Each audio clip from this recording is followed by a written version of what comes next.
வணக்கம். இன்றைக்கி நான் சேனலில் பிகினர்ஸ்க்கு இன்ச் டேப் யூஸ் பண்ணுறது எப்படின்னு சொல்லித்தர போகிறேன். இப்போ இன்ச் டேப் பார்த்திங்கன்னா தெரியும், 1 2ன்னு அப்படியே இருக்கும். நம்ம 1 இன்ச்சு 2 இன்ச்சுன்னு சொல்லும் போது இதை நம்ம மார்க் பண்ணிவிட்டு போயிடுவோம்.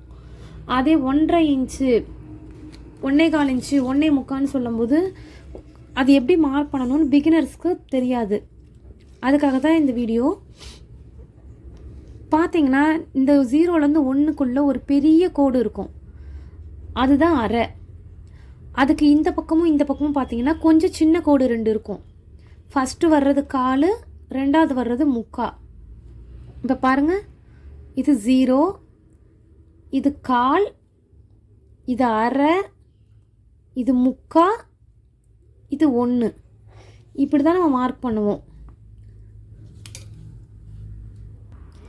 இதை நீங்கள் இன்ச் டேப்பில் பார்த்தீங்கன்னா, பொறுமையாக பார்த்தீங்கன்னா உங்களுக்கு இது புரியும். என்னென்னா, இந்த 0லேருந்து இந்த 1/4க்கு நடுவுலையும் ஒரு புள்ளி இருக்கும். அதே மாதிரி இந்த 1/4லேருந்து அரைக்கு நடுவுலையும் ஒரு சின்ன புள்ளி இருக்கும். இது மாதிரி ஒன்றுத்துக்கும் நடுவில் ஒரு சின்ன சின்ன புள்ளி இருக்கும். இதுக்கும் நம்பர்ஸ் உண்டு. இப்போ நம்ம அவ்வளோ டீப்பாக போக வேண்டாம். ஃபஸ்ட்டு இந்த 1/4, அரை, 3/4, 1 இது வரைக்கும் ஃபஸ்ட்டு ஸ்டேஜில் தெரிஞ்சுக்கிட்டால் போதும். இப்போ உங்களுக்கு இன்ச் டேப்பை வச்சு அளவு எடுக்கிறதுக்கு சொல்லித்தர போகிறேன்.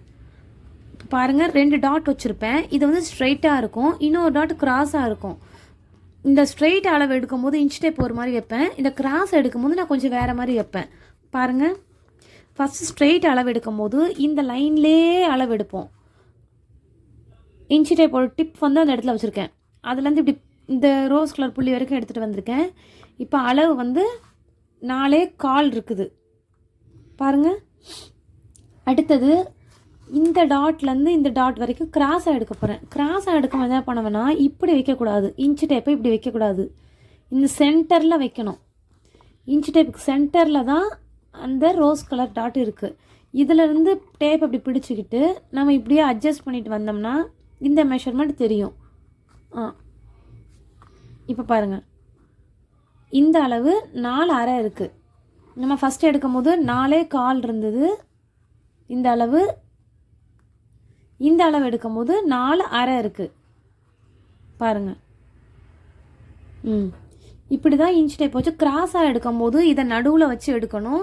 ஸ்ட்ரெயிட்டாக எடுக்கும்போது இப்படி தான் எடுக்கணும். அப்போ தான் அளவுகள் சரியாக வரும். நமக்கு மார்க் பண்ணும்போதும் இப்படி தான் மார்க் பண்ணணும். ஸ்ட்ரெயிட்டாக மார்க் பண்ணும்போது இந்த இடத்த பார்த்துக்கணும். கிராஸாக மார்க் பண்ணும்போது இந்த சென்டரை தான் யூஸ் பண்ணணும். அப்போ தான் அளவு கரெக்டாக இருக்கும், மாறாது.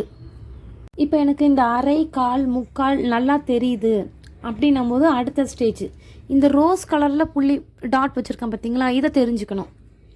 இது என்னென்னா 1/8, இது 3/8, இது 5/8, இது 7/8. நமக்கு இந்த அரை, 1/4, 3/4ன்றது கொஞ்சம் பழக்கமான அளவுகளாக இருக்கும். இதெல்லாம் கொஞ்சம் புது அளவுகளாக இருக்கும். இதெல்லாம் கூட நமக்கு ப்ளவுஸ் தைக்கும் போது இன்னும் கரெக்டாக இருக்கணும், ஃபிட்டிங் கரெக்டாக இருக்கணும்னா இந்த அளவுக்குள்ளே நம்ம பார்க்கணும். அப்போ தான் ப்ளவுஸ் ஃபிட்டாக வரும். சுடிதாருக்கு இதுக்கெலாம் நம்ம பார்க்க தேவையில்லை. ஆனால் ப்ளவுஸ் தைக்கும் போது இதெல்லாம் கூட நம்ம பார்க்கணும். அதனால் இந்த அளவுகளும் கொஞ்சம் தெரிஞ்சு வச்சுக்கோங்க. பாருங்கள், இதெல்லாமே நான் சொன்ன அளவுகள் தான். அந்த ரோஸ் கலரில் டாட் இருக்கிறதெல்லாம் இந்த மார்க்கிங், இந்த அளவு 1/8, 3/8, 5/8, 7/8. இதெல்லாம் உங்களுக்கு கொஞ்சம் கஷ்டமாக இருக்கும். இந்த 1/4, இந்த அரை, 3/4ன்றது உங்களுக்கு கொஞ்சம் ஈஸியாக இருக்கும். கொஞ்சம் பழக்கமான அளவாக இருக்கும் நமக்கு. அதை கொஞ்சம் உங்களுக்கு ஈஸியாக சொல்கிறதுக்கு நான் வேறொரு மெத்தட் உங்களுக்கு சொல்லித்தரேன். ஆனால் முறையாக படிக்கும்போது நம்ம இப்படி தான் படிக்கணும். 1/8, 1/4, 3/8 தான் படிக்கணும். ஆனால் கொஞ்சம் உங்களுக்கு ஈஸியாக அப்சர்வ் ஆகிறதுக்கு நான் இன்னொரு மெத்தடு சொல்கிறேன். பாருங்கள், இதுதான் 1/8. 1/8ன்னு சொல்லும் போது நமக்கு கஷ்டம், உங்களுக்கு புதுசாக கற்றுக்கிறவங்களுக்கு கஷ்டமாக இருக்கும். அப்போ என்ன சொல்லுங்கன்னா, புள்ளி 1ன்னு சொல்லிக்கோங்க. அடுத்தது 1/4 1/4ன்னே சொல்லிடலாம். அடுத்தது 3/8 வரும். 3/8ன்றது உங்களுக்கு கஷ்டமாக இருக்கும். அப்போ நீங்கள் 1/4.1 இப்படி கூட சொல்லிக்கலாம். இந்த மாதிரி சொல்லி கூட மார்க் பண்ணிக்கலாம். நான் வீடியோஸில் சொல்லும்போது அரை, கால், முக்கான்னு சொல்லுவேன். இல்லைனா அரை புள்ளி 1, கால் புள்ளி 1ன்னுவேன். இந்த புள்ளி 1ன்றது வந்து இதுதான். இந்த 1/8, 3/8, 5/8, 7/8. அது நமக்கு கஷ்டமாக இருக்கிறதுனால நம்ம அந்த பழக்கப்பட்ட அளவுகள் மாதிரி இந்த மாதிரி வச்சுக்கலாம்.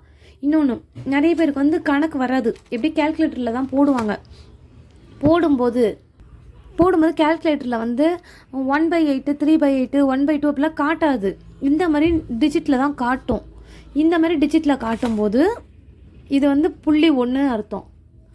இந்த மாதிரி பாயிண்ட் இங்கே எதனா நம்பர் கூட வரும். இந்த மாதிரி 250ன்னு வரும்போது அது கால். கேல்குலேட்டரில் வர்றது இப்படி தான் வரும். 0.500ன்னு வரும்போது கேல்குலேட்டரில் நமக்கு புரியாது. அப்படின்னா அரை. இந்த 0வையும் மெஷர் பண்ணாது, வெறும் 0.5 தான் காட்டும். இது 0.25 காட்டும். இது 0.75 இப்படி தான் காட்டும். இதுதான் இந்த அளவுகள். கேல்குலேட்டரில் இப்படி வரும்போது நம்ம இன்ச்சு டேப்பில் அளவு எடுக்கும்போது இந்த மாதிரி நம்ம மாற்றி தான் அளவு எடுப்போம். ஏன்னா கேல்குலேட்டரில் நீங்கள் பிரிப்பீங்க, இந்த மாதிரி நம்பர்ஸ் வரும்போது இதை இன்ச் டேப்பில் எப்படி வைக்கிறதுன்ட்டு புதுசாக இருக்கிறவங்க கொஞ்சம் குழம்புவீங்க. இதை பார்த்துக்கோங்க. இதை பார்த்தீங்கன்னா உங்களுக்கு புரியும். இப்போ பாருங்கள், 10 டிவைட் 2 போடுற 5 வந்துருச்சு. இப்போ 5 2ஆல் டிவைட் பண்ணும்போது 2.5 வரும். 2.5னா இன்ச் டேப்பில் எப்படி வைக்கிறது அப்படின்னு உங்களுக்கு ஒரு குழப்பம் இருக்கும். ஒன்றும் இல்லை, 5 இது இருக்குது பாருங்கள்.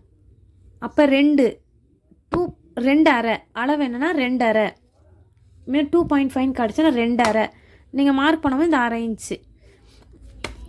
அடுத்தது பாருங்கள், இதை 2ஆக டிவைட் பண்ண போகிறோம். பாருங்கள், 1.25 வருது. 1.25னா நமக்கு எப்படி இதை மார்க் பண்ணணும்னு தெரியாதுல்ல.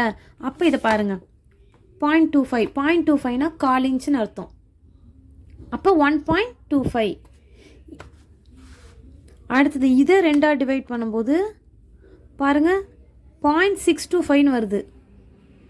0.625னா இது இருக்குது பாருங்கள், 0.625 அப்படின்னா அரை புள்ளி 1.